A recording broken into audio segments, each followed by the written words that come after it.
Welcome to another episode of Think Out Loud. And today's episode is on why and the value of questioning. Why is it that we eat chicken eggs, but we don't eat turkey eggs? Today's episode, I want to explore one of my favorite words, which is why. Now, as a young child, I used to bound this word around all the time. My poor mother, and probably a lot of people listening right now who are parents are thinking, that word is so annoying. I have about 100 questions for my children every single day, and they're stupid questions. So I do apologize, but I wanted to break this down and also come on to a few points which I thought were really useful from a book which I've been listening to by a guy called Warren Berger, A More Beautiful Question. And I'll put the link in the description so that you can check it out. It's a really interesting book, and it explores kind of problem solving and questioning and how to improve your questioning, why people are so good at it, what kind of roles and responsibilities have evolved and improved exquisite questioning. And also questioning within the education system. So I wanted to explore this a little bit. I've been thinking about it, and I wanted to share that with you. So as a young child, why was probably one of my favorite words. Why is the sky blue? Why can't I go out and play? Why do lemons taste different to limes? Why is yellow actually yellow, and why isn't yellow green? Do we all see colors the same, or do we see them differently? Do I see yellow as yellow, but you actually see it as a different color? Loads of questions whizzing around my head all the time. And this is probably not unfamiliar to a lot of the parents listening now that are kind of ripping their hair out from being asked hundreds of questions a day for which either they don't know the answers to, or they've been asked question after question after question, and it's now grinding you down. What I wanted to do was explore some of these questions and see how we can apply it to business to improve perhaps processes that we go through internally within the companies that we work for. Now, some of the most simple questions are those that have the most complicated answers. So within schools, a lot of teachers will not have the time to answer or dive into the answers of those questions.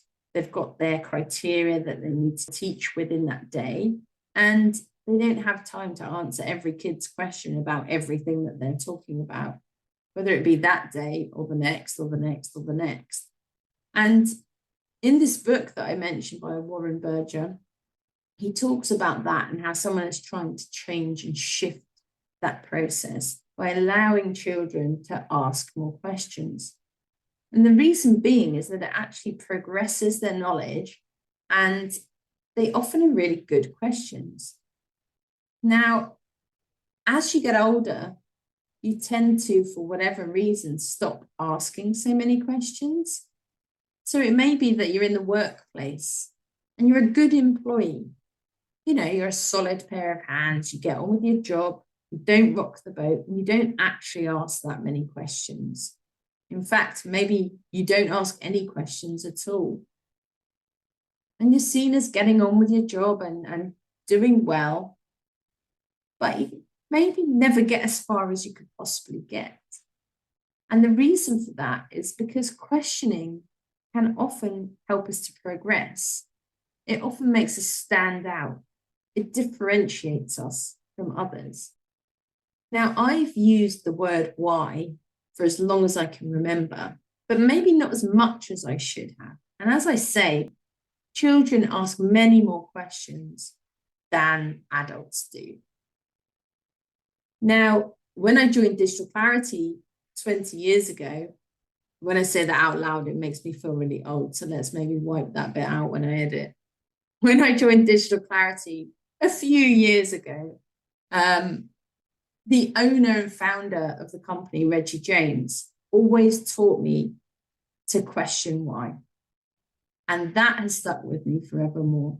Through every client that I've worked with, every client brief, every analysis, every report, everything that I look at, I do still question why. And that allows me to really give much more in-depth feedback to those clients. We need more traffic to the website. Okay, well, why is that? Well, we're not getting enough leads. Okay, so actually we need more leads.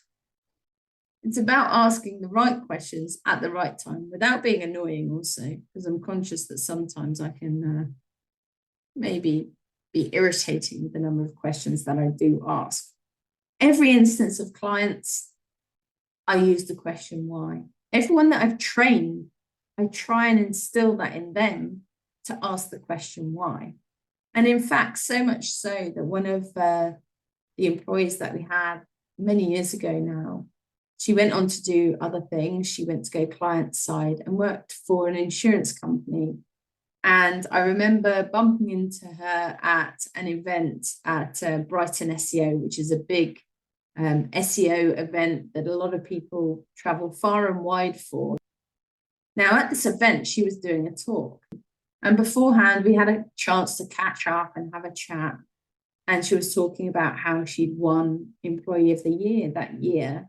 And the reason why, she was now in an analytics role. And she used to say to me, I hate analytics. It's too complicated. I don't like it. I don't want to do it. I know I've got to do it. I said, just question it. Just ask why to everything that you're looking at, every piece of data. And she'd taken this with her. She'd applied it to what she'd done. And she'd excelled within her next role. It made me feel really proud. Now, so many people cut off the conversation. It's just that way. We've always done it like that because, and that shuts down creativity. It shuts down progress of the conversation. And it also shuts down that ability to have and develop further thoughts and ideas.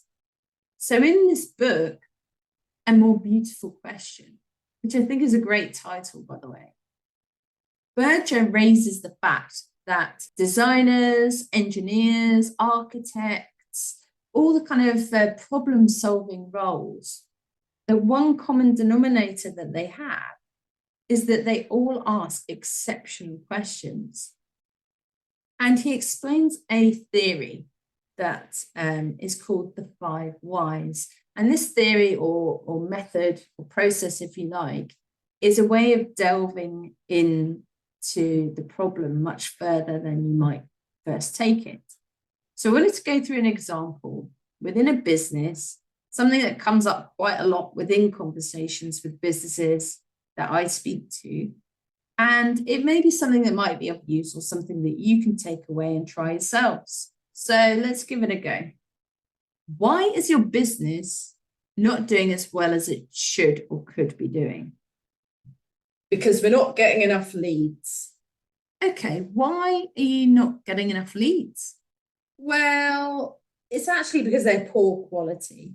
Okay, so why do you think that they're of poor quality? Well, they're not converting to sales. And why do you think they're not converting to sales? Well, because they're the wrong types of companies. And why do you think you're getting the wrong types of companies? That is a good question. Maybe we're either talking to the wrong types of people, or perhaps we're not communicating the right type of message to them. Okay, so you can see where we're going with this. The initial question was about this isn't doing that well because we're not getting enough leads. But actually, as you start to explore the conversation, are we even talking to the right people? And if we are we telling them the right thing about our business, about the value we can add, about the messaging and conveying it in a way that they truly understand what they'll get if they buy into our brand? Now, if we want to take this further, we can continue past 5 questions. There's no limit. It could be more than that if it's going to help you. And in some cases, this won't work at all. according to Berger anyway. I've only just started trying it out. We want to dive deeper. So let's progress with a few more questions. So why do you think they might be the wrong types of companies? Well, they could be too small. They could have no budget. They could be in the wrong location. They could be the wrong type of company, the wrong type of business. We could be too expensive for them. We could be too cheap for them. So let's explore each of those. If they're too small, well, what size do they need to be? And why is that?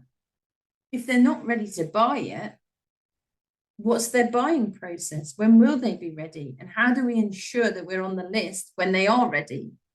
Why don't they have any budget? Surely if they can see the value in what you add, and that value is over and above the cost, they're going to find the budget. Why are you only targeting a single locality? Is that because you can only offer your service within that region? Is there an opportunity to expand to other regions?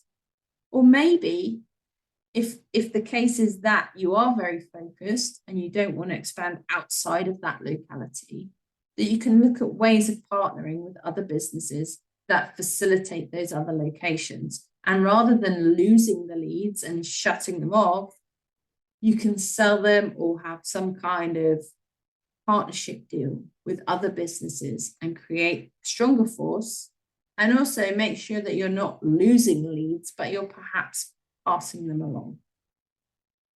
Now, this is just a tiny example of a few ideas that you can explore yourselves and see whether you come up with some different answers. One of the things that I would say from working with so many different businesses over time is that sometimes you can get stuck in a rut and you can be doing the same things again and again, and they're not really working. And sometimes it's difficult to maneuver and shift away from that. But this process I felt was quite a good one, to go back to basics, ask the questions and progress through those questions with real answers. And if you answer them honestly and realistically, then they may lead you to other avenues that you can explore. Problem solving is something on a day-to-day basis most of us do without even realizing, and questioning allows us to do better problem solving. So if we just think about the word why a little bit more in our everyday lives, without being annoying, of course, you may find new solutions to those problems that were stood right in front of you. Thanks for listening. It's been a joy to speak to you all again. I hope you've got some value from this podcast, and I will speak to you again soon. Cheers then. Bye-bye.